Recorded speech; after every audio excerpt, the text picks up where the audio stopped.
પ્રક્ષાલન કર્યું છે, તિલક કર્યું છે અને રાજાએ શીશ ઝુકાવી સુખદેવજીના એ ચરણોમાં વંદન કર્યા છે.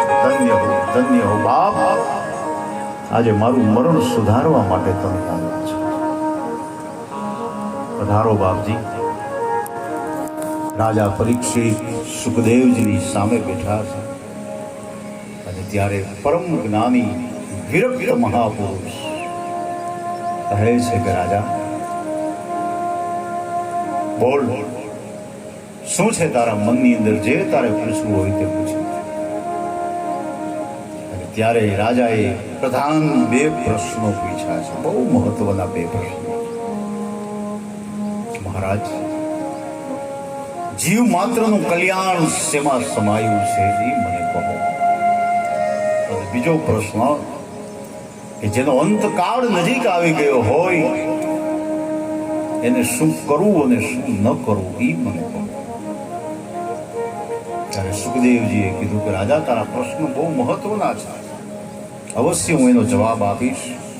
ત્યારે વ્યાસ લખે છે એવં ભાસિત પૃષ્ઠ રાગનાશ્લક્ષણયા ગિરા પ્રત્યભાસત ધર્મગ્નો ભગવાન બાદરા. ભગવાન બાદરા.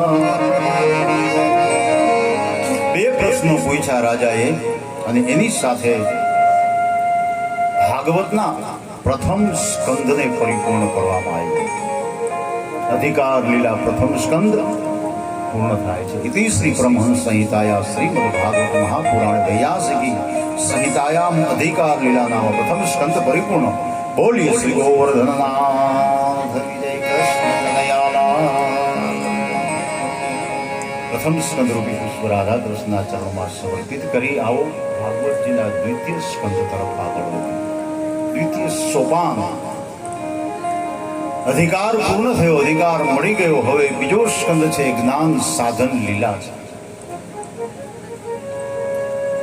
બીજો સ્કંદ બહુ નાનો છે, માત્ર 10 અધ્યાય છે, પણ તત્વજ્ઞાનથી બહુ ભરેલો છે. આ સ્કંદ ભાગવતનો સંપૂર્ણ સાર જેવા કહેવાય કે સમાઈ ગયો.